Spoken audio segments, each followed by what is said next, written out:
Alors Eva, vous, comme d'habitude, vous avez un temps d'avance, vous savez exactement ce qu'il faut voir, non pas ce soir, mais même pendant tout le week-end. Mais oui. Le thème du jour.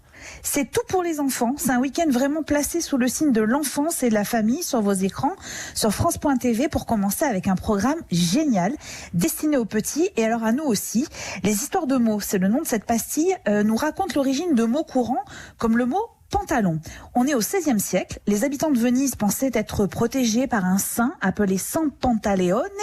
Les Vénitiens étaient d'ailleurs considérés comme radins et surnommés donc les Pantalones. Titre qu'un comédien a utilisé pour en faire un spectacle à succès. Et ce spectacle, le voilà d'ailleurs en représentation à la cour du roi de France. Henri III découvre Pantalone et trouve le costume si drôle, si original, qu'il ordonne à ses couturiers de lui en confectionner un.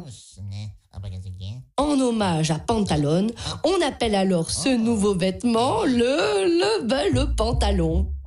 En 3 minutes, vous allez, vous et vos enfants, apprendre des tas d'histoires et des tas de mots.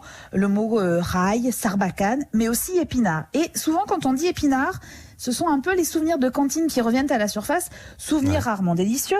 La journaliste Valérie Simonet en avait ras-le-bol d'entendre ses enfants se plaindre des repas pris à l'école. Alors pendant un mois, elle a pris une grande décision, elle a mangé le même menu que ses rejetons. Elles sont trop cuites les coquillettes. Elles sont coloriées sauce tomate. Je suis en train de m'étouffer. Du jambon industriel. Je vais faire glisser le tout. Alors, expérience concluante, elle est d'accord avec ses enfants, c'est absolument dégueulasse. Et donc, elle a mené une grande enquête sur les cantines. Et au cours de son enquête, elle rencontre notamment Danielle Casanova, adjointe au maire de Marseille jusqu'en 2020, en charge de l'éducation et donc des cantines où vont les enfants de la journaliste. Petite question à l'adjointe et écoutez bien la réponse quelque peu embarrassée de cette dernière. La matière brute en fait qu'on met dans le plateau, on est à 1,78 €. Est-ce que vous pensez qu'à ce prix-là, on peut faire quelque chose de qualité ? Écoutez, apparemment oui, puisque les enfants mangent des aliments qui sont contrôlés et apparemment nos exigences sont respectées. Voilà, apparemment, oui, non, je pense que c'est non. Surtout, excellent reportage intitulé « Il y avait quoi à la cantine ?» proposé par LCP Public Sénat, c'est samedi, et qui prouve qu'il y a encore beaucoup de boulot du côté des assiettes de nos bambins. Des enfants qui sont un peu tirés l'oreille quand il s'agit de venir prendre le petit-déj avant de partir à l'école.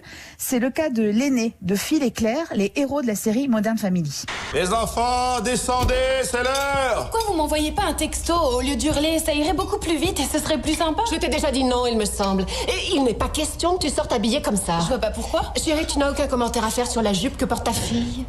Ta jupe? Ah ouais, elle est très jolie, j'aime bien. Merci. Non, cette jupe est beaucoup trop courte. Tu n'as pas besoin de prouver que tu es une fille. Tout le monde est au courant. Et oui, sujet d'actualité, même sur Énergie 12 qui rediffuse dès demain cette formidable série américaine. L'occasion de retrouver les autres personnages emblématiques, Jay et Gloria ou encore Mitchell et Cameron. C'est drôle, incisif, ça reflète assez bien les problématiques liées à la famille. Et pour la petite histoire, sachez d'ailleurs que c'est une série française qui a inspiré les auteurs de Modern Family. En l'occurrence, Fais pas ci, fais pas ça. Donc je récapitule, Philippe, les histoires de mots sont à déguster sur France.tv. La cantine, pas bonne à goûter, c'est sur LCP Public Sénat samedi à 21 h. Et les premiers épisodes de Modern Family sont à dévorer sur Énergie 12 samedi à 21 h 05. Merci beaucoup Eva Rock, merci beaucoup.